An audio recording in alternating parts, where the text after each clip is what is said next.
Hi BookTube, and welcome to a new video. It's a weekly wrap-up video of 2 novels that I've read this week. With a bit of luck there'll be one at the end of the weekend on a couple of non-fiction books. I've finished one, hopefully going to finish the other. Okay, so I'm reviewing Jeff Noon, Slow Motion Ghosts, and Adam Thorpe, Overton. Pause for 5 minutes to ensure I get a decent thumbnail with a book in it, because that would be nice, YouTube. Okay, so I'm going to talk about Jeff Noon's Slow Motion Ghosts, which came out on the 24th of January.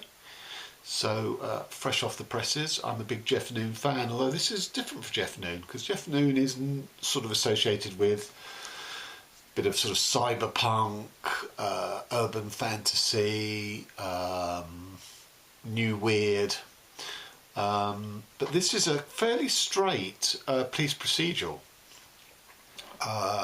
With one theme or one sort of Noon trope that I'll go into. So it starts off with a very short chapter about the Brixton riots in 1981, which were sort of severe civil unrest and were caused by the police demonstrable racism. Brixton is an area traditionally associated with Afro-Caribbean immigration, and the population struck back. It starts with Detective Inspector Harry Hobbs in the thick of the riot, and he gets hit by a thrown missile and is only saved by a fellow officer who's a friend of his. And that sort of sets the time very precisely of this book. But what Noon does so well in the first chapter proper after that sort of prologue is he sets up this series of tensions around the character Henry Hobbs. Sorry, I want to say Harry Hole there because I wonder if there's a deliberate echo of Henry Hobbs, Harry Hole. Anyway, that the Joe Nesbo detective character. And so very quickly, within the space of 3 or 4 months after the riot, you've seen that Hobbs has been sort of kicked into a sort of much more sort of peripheral police station. He's not the sort of central, police anymore. So something has happened to about that, which involved the fellow officer who pulled him out from the riot. He's lost his wife and son. They've walked out on him. When he goes to bed, he has to tie his ankle with string to the bedpost. So that's intriguing. What's that all about? And then we had the murder. That he's gone to this sort of backwater and isn't really expecting any sort of homicide work. But lo and behold, he gets one. And the victim has had his face carved in the shape of to resemble a mask that is worn by a dead pop singer. So he sort of recreated the album cover. The killer has recreated the album cover and staged the scene, which is a brilliant concept. A murderer who recreates album covers. The pop singer who died 7-8 years ago is a sort of channels Nick Drake and Marc Bolan. So definitely sort of the glam rock thing. And Noon has worked in the music business before, a long time ago. He knows his stuff. And so I would say for people who are interested in that sort of glam rock sort of music thing, that would definitely, this book would definitely interest you.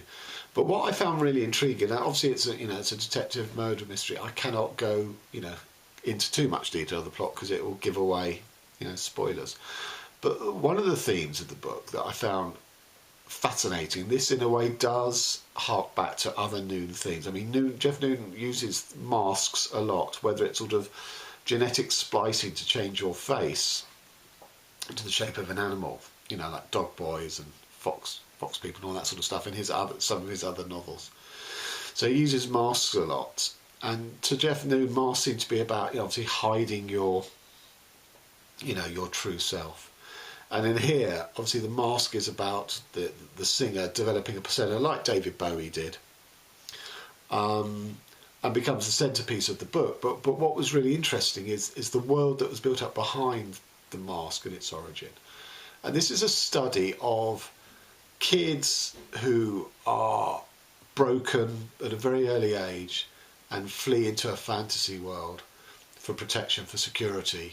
They sort of split off from the real world and are able to hide and survive in these fantasy worlds. But it's not just one person's here, it's a whole group of kids. You know, the marginals, the loners, the bullied. And that's the world that Noon builds up here, that the detective has to try and unravel piece by piece, because it's a fantasy world, it doesn't exist in reality. So that obviously it's quite hard for a sort of, you know, policeman who deals in facts and evidence to unravel, you know, something that is only exists in the minds of a group of people. And I thought that was the strength of the book. That's what made it really interesting, because the thing about detective novels, either you get, you know, something weird and wonderful in the nature of the crime, usually a murder, that's intriguing, or you get the world in which the whole book is set in. Either the murderer moves in or the victim moves in. Because I don't find the detectives terribly interesting. They all tend to be the same. You know, they've got their own problems, as does this. But refreshingly, one of the problems that Henry Hobbs doesn't have is he's not a drinker. You know, so many cliched detective novels, they're washed up drinkers. Also, he's slightly on the left politically, you know. He understands why the Brixton riots happened. He understands that racism within the police force and corruption within the police force were at the heart of the explosion of violence. So he is more interesting of a detective than most. But, as I say, the interest for me here, you know, comes from the world of the sort of fantasy of these, you know, created by these kids in their childhood, and you know how that sort of has developed and emerged into the world of adulthood. So, you know, this was a really strong, solid, but fascinating crime fiction novel. I give it 4.5 out of 5. If you're Jeff Noon devotees who are looking for the weird and wonderful, sort of, you know, new weird and urban fantasy, it's not in here. This is played absolutely straight. And Jeff Noon pulls it off. Okay, that's that one. Adam Thorpe, Ulverton. Now, this was a buddy read with Jason, old blues chapter and verse, and quite frankly, thank God it was, because it's the only thing that got me through this book. We had, you know, it's 12 chapters, which are 12 short stories. So we discussed each and every one after we'd read it. And we had such a good a good discussion each time. That's what I look forward to. You know, I read the chapter not because the chapter was giving me any pleasure, but I was interested to have the discussion with Jason. So as I say, that's really what got me through this book, because it's 12 chapters, of which 2 I thought were good, and the rest varied from to lamentable. So Ulverton is a mythical village, imaginary village in Wessex, and it takes it through a 300 year period. Each chapter, it moves on by about sort of, you know, 20 to 25 years. And really that's the only thing in common between each of the chapters. Yes, some of the sort of, you know, the events of a previous chapter become lore of the village and get referenced in later chapters. But I felt that was very underplayed, and I couldn't see anything holding this together. And yes, the last chapter tries to bring it all together, but by then I was done, and also I didn't think it worked anyway. So the 2 strong chapters. So the first chapter starts off with a soldier returning from Cromwell's army, the Roundheads, back to the village of Ulverton where he was from, and he'd been presumed dead because he's been away a long time, and he's come back to reclaim his wife, and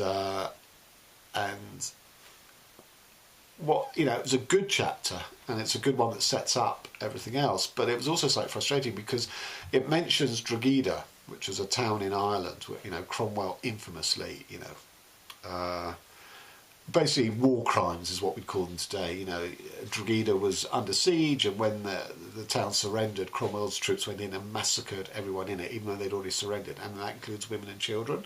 So it's it really is one of the sort of touchstones of Irish history, Irish nationalism, Irish republicanism, and it's why today Cromwell is still, you know, in Southern Ireland. It just, you know, you mention that to someone, and you know, it doesn't go down well.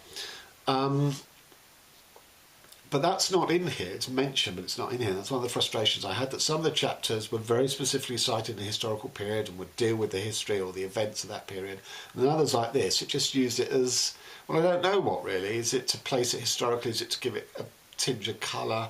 So there's a later chapter which takes place when the King of England has died in 1953, and there's going to be the coronation of Queen Elizabeth, who we still have on the throne today. And again, there are sort of two other historical moments from that period are just tossed in. One is the death of Stalin, which is mentioned because someone has a moustache and they call him Joseph. So you think, okay, well, there's an echo here of the coronation of Stalin's replacement with the coronation of Queen Elizabeth, but not really, because it's not developed. And then the NHS is mentioned, you know, a very, very important landmark in sort of British society. But again, mentioned in one sentence, not returned to. And so, as I say, there's this frustration for me of the deep historical attachment of some chapters where it's very specifically cited, and others where it's just sort of tossed in sort of casually with no real sort of mooring or anchoring at all. So after that first chapter of Cromwell's Soldier, we then go on a run of chapters that I just didn't get on with at all. There's one chapter that was almost salvageable, where a farmer is sort of keeping note of all the innovations that he's doing, trying to increase his yield. And it's presented as his sort of, you know, notebook where he's writing all this stuff down and sort of, you know, what technological innovations he's done, what difference it's made to the yield. And it reads like an inventory, and it's dull, which is a pity because the subplot of the story is his wife is sick upstairs. He starts having an affair with the maid, and you know he pays her money. So you know, is she today that would possibly be called a prostitute? But what's quite funny is that he gets played by the maid because you know she has sex with other people when he thinks that she's exclusive to him, and so you know she demands money off him for his. You know, to get what he wants, she becomes pregnant. It's, you know, the yield of the crops is compared to the, you know, he's desperate for a child, so he's going to adopt this child, but it has to remain a secret. So, you know, that was quite interesting, but it's just buried amongst so much of this tedious listing of agricultural stuff. There's another chapter which is, there are two chapters actually really hard to read because of the dialect that they're written in. There's one was it called On Wing? Can't remember what it was called now, but it was unreadable. And you know, Jason suggested, well, you just have to sort of lie back, read it out, possibly even aloud, just for the sound of it, and not even try and penetrate what meaning it has. But I didn't feel I was prepared to do that. I read it in my head, got nothing out of it.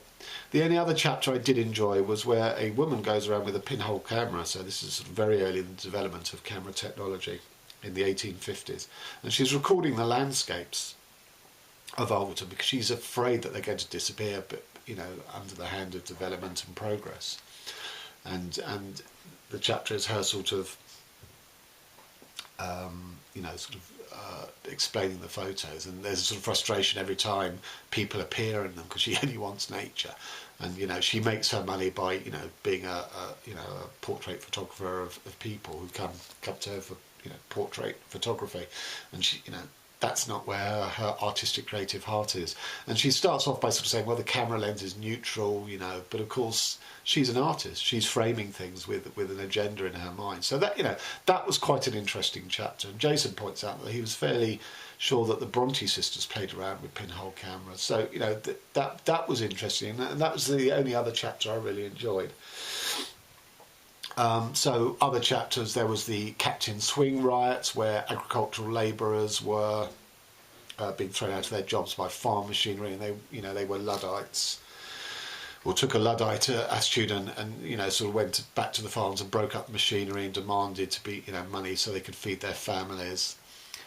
So that's an instance of one of the specific historical things. But again, it was kind of hard to follow what was happening there because it was done as the deposition of the magistrate or the justice of the peace who was, hearing the charges against them once they were arrested.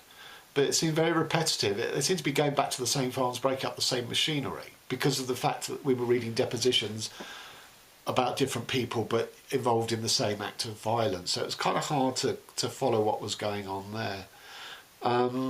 But you get this idea of the different technologies that Thorpe is presenting each chapter in a different style. So you get the woman talking about her pinhole camera things, you get the deposition of a judge, you get epistolary of a woman who's confined after pregnancy, after sort of giving birth, and you know it's a secret lover, and so she also gets played in a way, because I don't think her secret lover has any intention of doing the honourable thing. So on the one hand, you think this is about capitalism and it's sort of just, you know, it's sort of ruinous effects on the countryside, but it's not sort of consistently played out. So that's what I mean. I don't know what's at the heart of this book other than the physical location of the village of Overton, and I just found it very frustrating. You know, it seemed to lurch between detail and abstract. It seemed to have obviously it had no consistency because it had 12 different styles of storytelling. And the last chapter is a sort of a documentary film, either a transcript or an actual, you know, shooting script of a developer in the 1980s coming to basically sort of throw up lots of buildings for sort of urbanite weekenders to come and, you know, buy second homes. I don't know what else to say about this. I just didn't get on with it at all. I gave it 2 stars, I'm afraid, and that was for the 2 chapters that were worthwhile. You know, I think, you know, I don't speak for Jason. I think he's got a lot more out of it.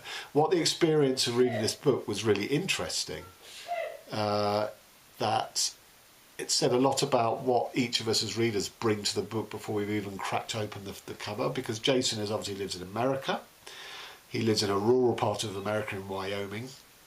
And he's a huge fan of sort of English literature, whereas I'm urban, I live in Britain, and I like American literature. And in a way, those tastes were played out in our reading of this book, you know. Jason found this, you know, an excellent, again, sorry, I don't speak for Jason, but he gave the impression that there was lots of the detail. So where I hated all the inventory stuff of the agriculture chapter, Jason loved it, and he said he loves seeing certain words, you know, used from that time that, you know, you wouldn't find in American literature. And I just, whereas for me it drove me balmy, it just bored me. I mean, to me, where Jason was sort of responding positively to the style, you know, a sort of, you know, echoes of you know, writing from a classical canon writer like Hardy or the Brontes or whoever. To me, it was pastiche, and I was never convinced of the authenticity of the voices, because although they're sort of written in dialect, or a lot of them are written in dialect, but I always had the sense of, well, this is the author's conception of how dialect would sound. And I was never convinced that it was elevated more than a sort of a literary exercise, that there was no proof that this was, you know, organic and rooted. It just sounded like someone had brought a 21st century sensibility trying to get back into whatever century was being portrayed. Anyway, so there you have it. Thanks very much. Till next time.